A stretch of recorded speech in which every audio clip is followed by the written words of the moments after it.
I really wrote it because I think the number one, maybe not the number one, but certainly a huge obstacle in many people's paths to getting their arms around their own finances is being overwhelmed with feelings of fear and shame and, knowing somewhere that somebody's wagging a finger at them, telling them they're being bad somewhere. And I think finances in general, right? Because money is just so important, right? The stakes are super high.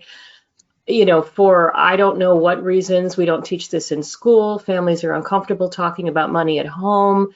And then it's just really easy to just go, oh, I don't want to think about it. And so I wrote this book hopefully to help people understand that if they are feeling those sort of negative emotions around their own situation, they're by no means alone.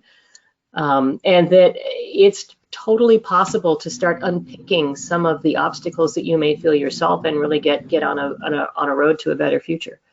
Discussions in this show should not be construed as specific recommendations or investment advice.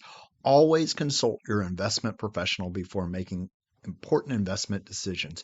Securities offered through registered representatives of Cambridge Investment Research, a broker-dealer member FINRA SIPC. Advisory services through Cambridge Investment Research, Inc., a registered investment advisor. Cambridge and Houston First Financial Group are not affiliated. Welcome to Money Matters with Chris Hensley, where we spotlight financial literacy issues in the Houston community and beyond. And now your host, Chris Hensley. Morning, everybody. You're listening to Money Matters, the show where we turn the daunting into doable, transforming your financial journey into an adventure of a lifetime. I'm your host, Chris Hensley, and today we're diving deep into a world where numbers meet narratives and sense makes sense.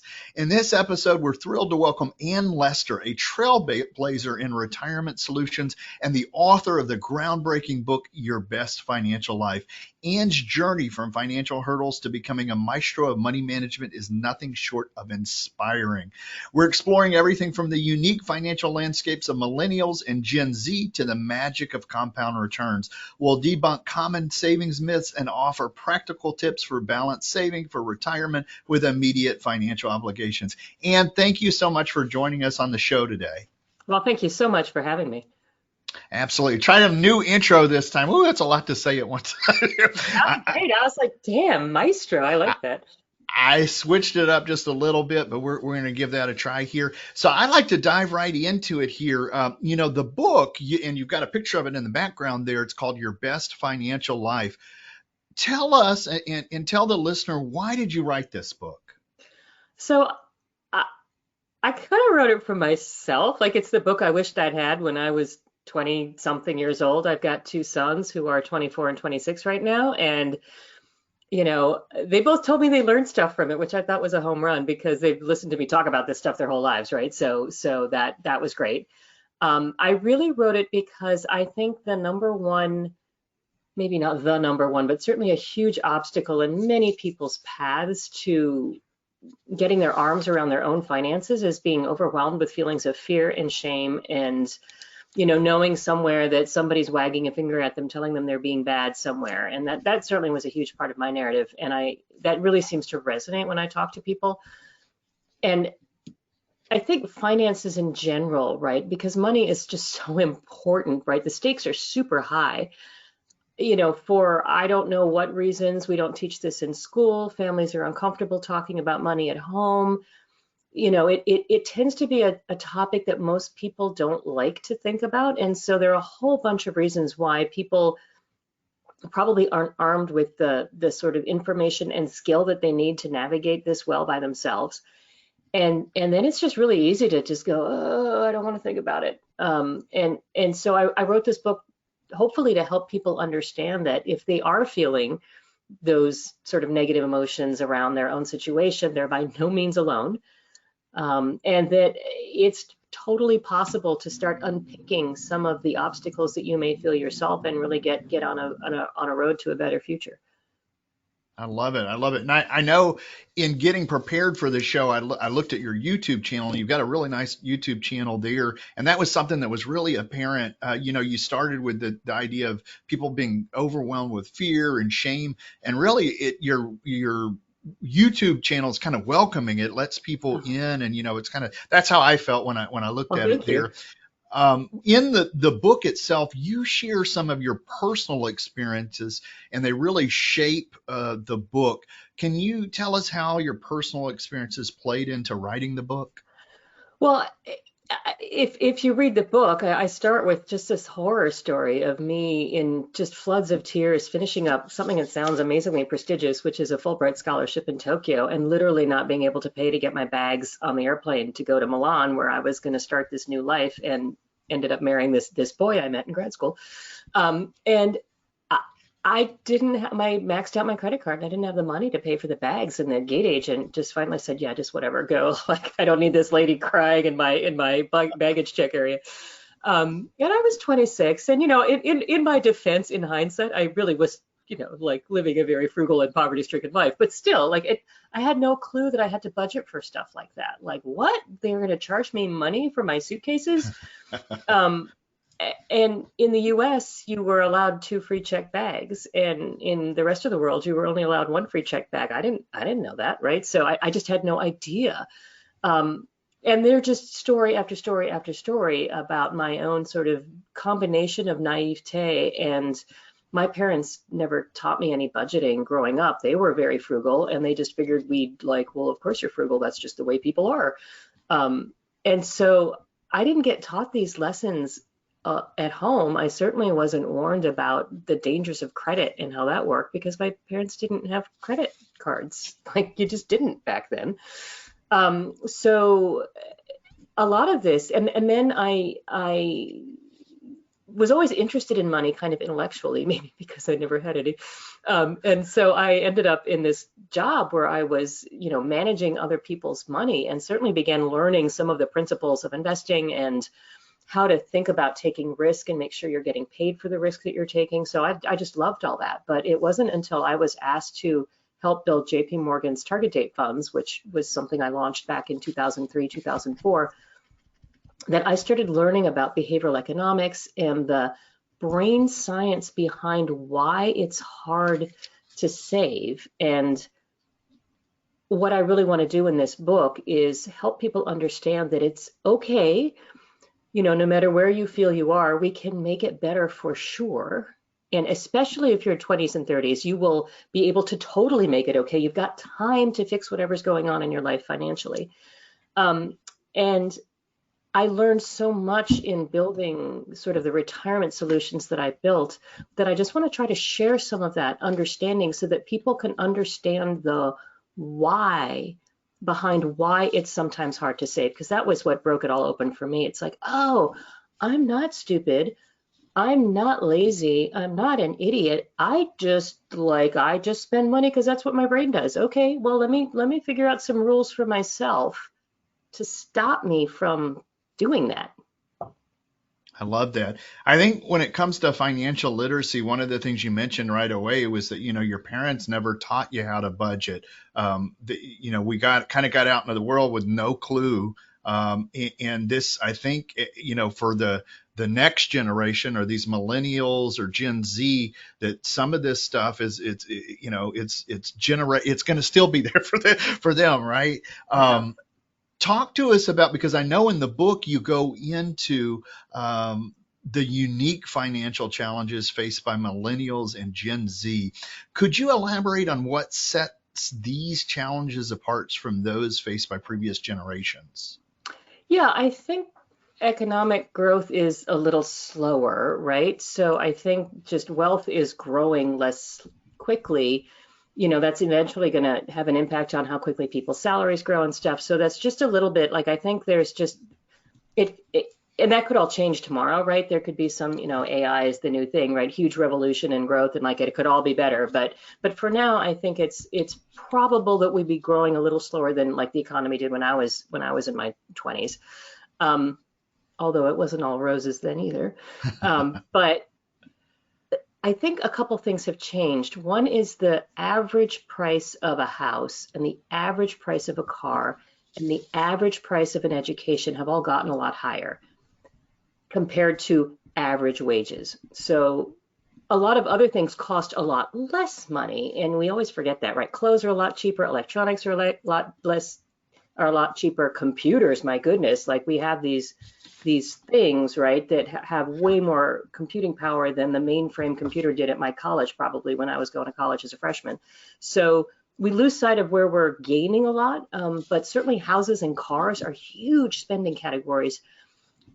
We also lose sight of the fact that the average house and the average car is a lot nicer than what I might have had, right? But even so, just in terms of like trying to have what's normal, it just costs more of your paycheck. So that's a huge, huge reality for people. The second thing that's really different is the technology that we're living with all the time. I think have two really challenging consequences. One is it used to be that if you wanted to like see what other people were doing, you literally had to like see them. Like, I tell the story in the book about my next door neighbor got an electric lawnmower, and there I was with the push one, right? Just thinking, all this, like, what's wrong with us? How come we don't have a fancy lawnmower? Because my parents were very frugal, didn't have a color TV, right? I mean, this is not a poor me story, but like they were very frugal. On some things, there was money for other stuff, but they were very careful about what they spent their money on. Now, right, everything's in your phone. You know what everybody's doing. And not only that, but it used to be that you'd have to like look in People magazine to see what the fancy people were doing. And now that's just everywhere. So I think consumption creep, right? How we define normal has just gotten fancier, right? So you start comparing yourself, excuse me, to so many more expensive things, and that whole FOMO, like, why can't I do this? My friends are on vacation, I should go on vacation, right? Is a real thing.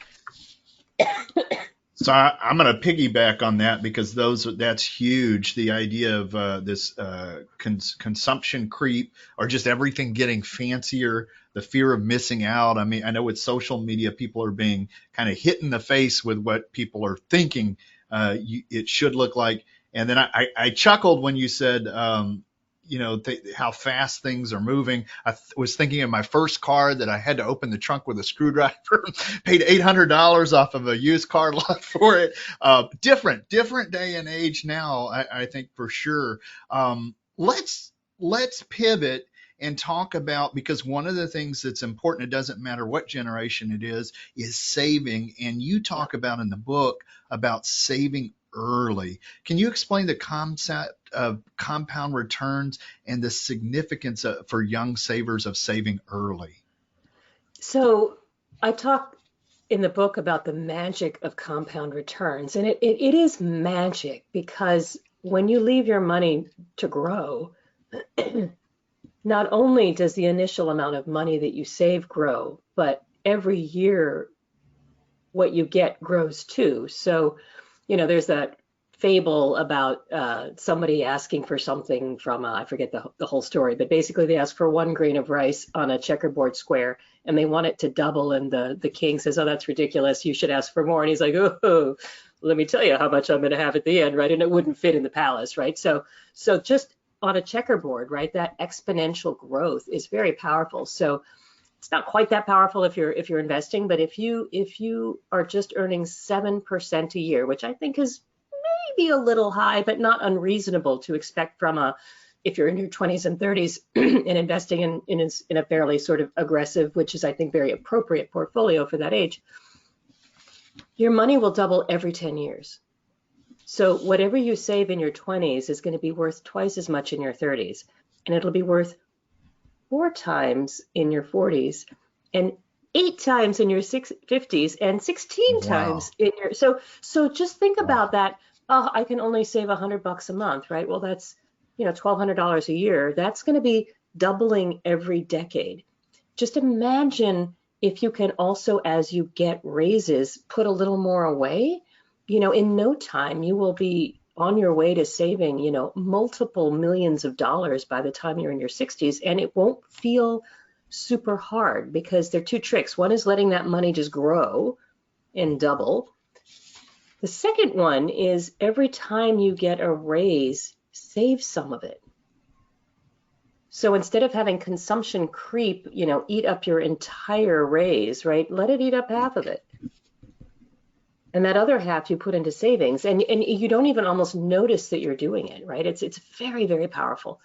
And if you get into that habit in your 20s and 30s, you don't feel like you have any money. And, I certainly didn't. Many people don't have a lot of spare change. But if you don't let your lifestyle suck up every dime that you earn, when you hit your 30s and 40s, if you buy a house, if you have a family, right, yes, your income keeps going up, but so do the expenses. And so that muscle that you're building about not always, spending it all, but just spending some of it, right? A, you get a nicer lifestyle, which is good. That's why we work.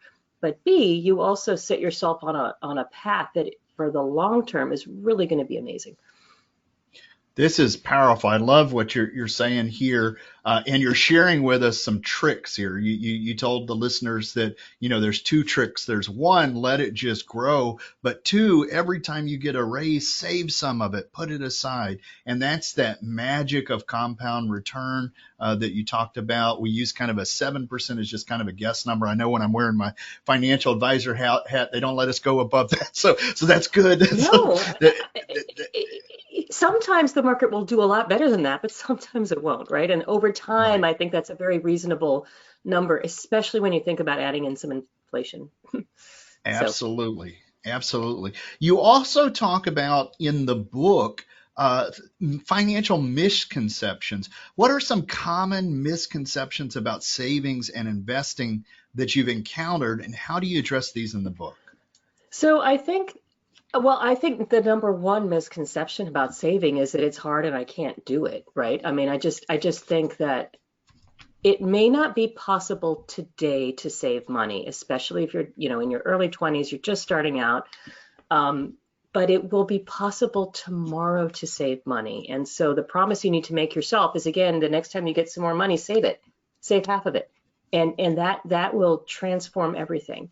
I think a very common mistake people make, and this is true for both saving and investing, is assuming that whatever is today will be forever. That's a very natural human tendency. And we think like that when the market's going up. Well, of course, I'm going to keep getting 15 or 20%. The market was up 20% last year. I'm planning that it'll be up 20% next year. It won't be up 20% next year.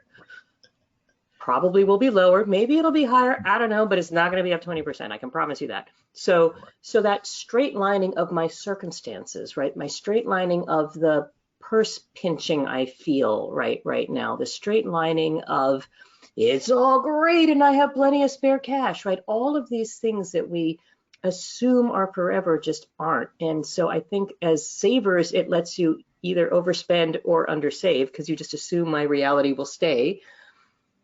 As investors, I think it's one of the most dangerous things you can do to either think it's all going to be great all the time, or maybe worse, it's all going to be terrible all the time. And you make decisions emotionally that can get you into trouble. That makes sense to me. I know a lot of people act on emotion first, and sometimes when it comes to finance, it's a good idea to kind of step back and look at things. You talk about in the book about savings. Again, I'm just going to drill a little bit further down on that. Could you offer some practical tips for listeners who might be struggling to balance savings for retirement with immediate financial obligations like maybe student loans or high living costs? So I think the trick again is to just start, like $50 a month, just start. And it does a couple things. One, you actually have some money in the bank, and I think emergency savings are really important. So that really should be a high priority, if not the highest priority.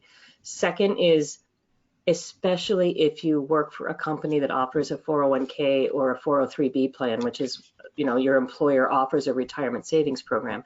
And especially if they're matching what you put in, your number one priority there is to get the free money, because that doubles your investment. You put in 3%, let's say you're earning $50,000 a year, you put in $1,500 a year, your employer will also put in $1,500 a year. You've doubled your money, no matter what the markets are doing.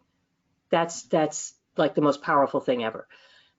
Once you get up to the maximum amount that your employer will match, then it's time to turn your attention to what I call high interest rate debt. And that might be private student loans. That is certainly credit cards. It might be a car payment, right? Anything over, I use 8% because the sort of long-term returns maybe that you can get investing your money are 7%. But anything over 8%, you should really be pushing. Once you have your emergency savings, once you're getting that full company match, you really should turn your eyes to that high dollar, high interest rate debt. Because that's just eroding your ability to save more in the future every time you don't get that paid down. So that's the number one thing to do after you get the free money. I love it. I love it. And I hear some prioritization of the debt of the stuff that's north of 8%. So when we start looking past that high single digit and we're in double digits, and I think consumer credit card debt, really, as interest rates go up, the negative side of that on consumer debt is those interest rates go up. So I wouldn't be surprised if we see a lot of that stuff go past the high single digits there. So that's extremely good advice for people who are listening and looking for things that they can take away right away, prioritizing that stuff right up front there.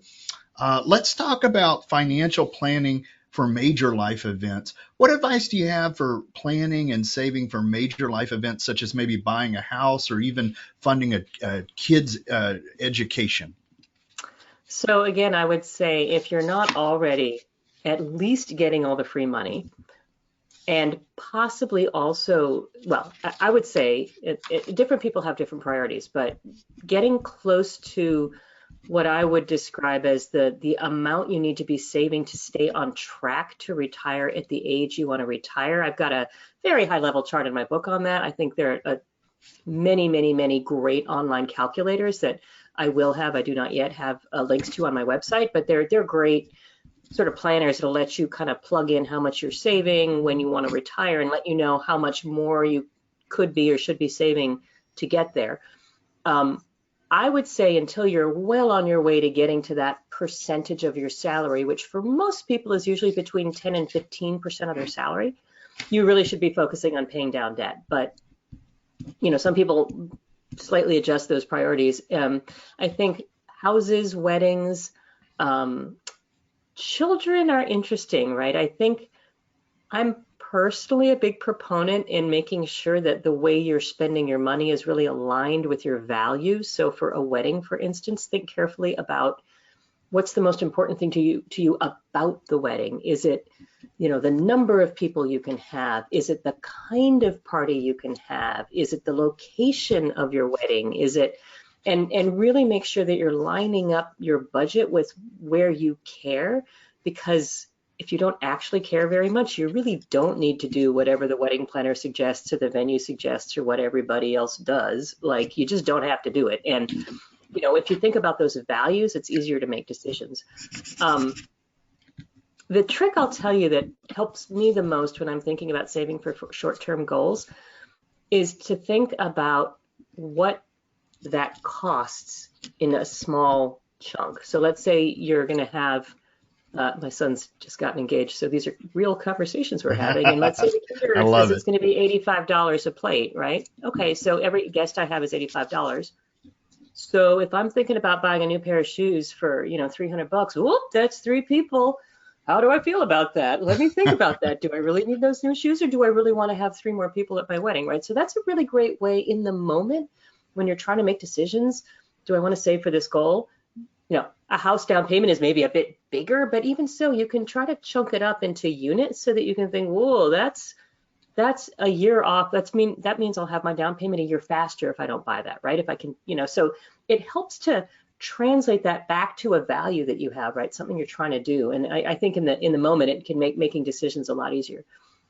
I love it. I love it. Now, you said a lot right there. Just the fact that you don't have to do it. That's liberating to hear that. On some of these goals, you gave the example of the wedding, and just not having to do certain things if they don't allow or align with the value, like with what's important, right? So I think that's super important.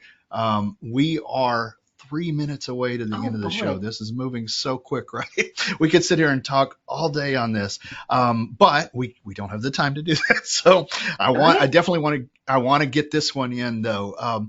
The impact of technology on personal finance. How has the rise of financial technology like budgeting apps and online investment platforms affected the way individuals manage their finances? So I was saying earlier that, technology has created these FOMO moments, right, where you can see what your college roommate just did and you're like, how come I can't afford that vacation or whatever, tempting you into spending. I think that technology for finances is got so many powerful positive things. So again, if you like technology and use it, you can harness it to make stuff easier, like more automated payments for saving or investing, right? That's technology. I think there's a little bit of a danger, though, and I saw an academic study on this 4 or 5 years ago, that people who had access to online banking tools actually spent more money because gamifying stuff makes you go in it more. And when you go in it more, you do more. So it's great to be able to trade your portfolio online, but you probably shouldn't be in there more than once or twice a year to rebalance. Like if you're doing more than that, you're messing around and you're probably costing yourself money. So I think technology is really powerful, and if it's used well, and that's a little squishy, right? What is well? But done well, it can be enormously powerful, but it also can kind of derail you in subtle ways. And I just say really quickly, an obvious technology thing that's sort of great is subscriptions, right? Hey, I can just sign up and subscribe. Well, there you go. You stop ever thinking about that purchase again. I love it. I love it. I think there's a double-edged sword here. So just be mindful of that double-edged sword. I would call subscriptions death by 1,000 paper cuts. It's so easy because they're usually inexpensive. So I'll subscribe to that. And we are right here at the end of the show. The book, The Best Financial Life, Anne's new book. Anne, what have I forgot to ask you that you'd like to leave the listeners with today? Just remember that you can totally do it. Like you got this. You totally have it. So just remember that it's a little bit of work. It's going to feel painful.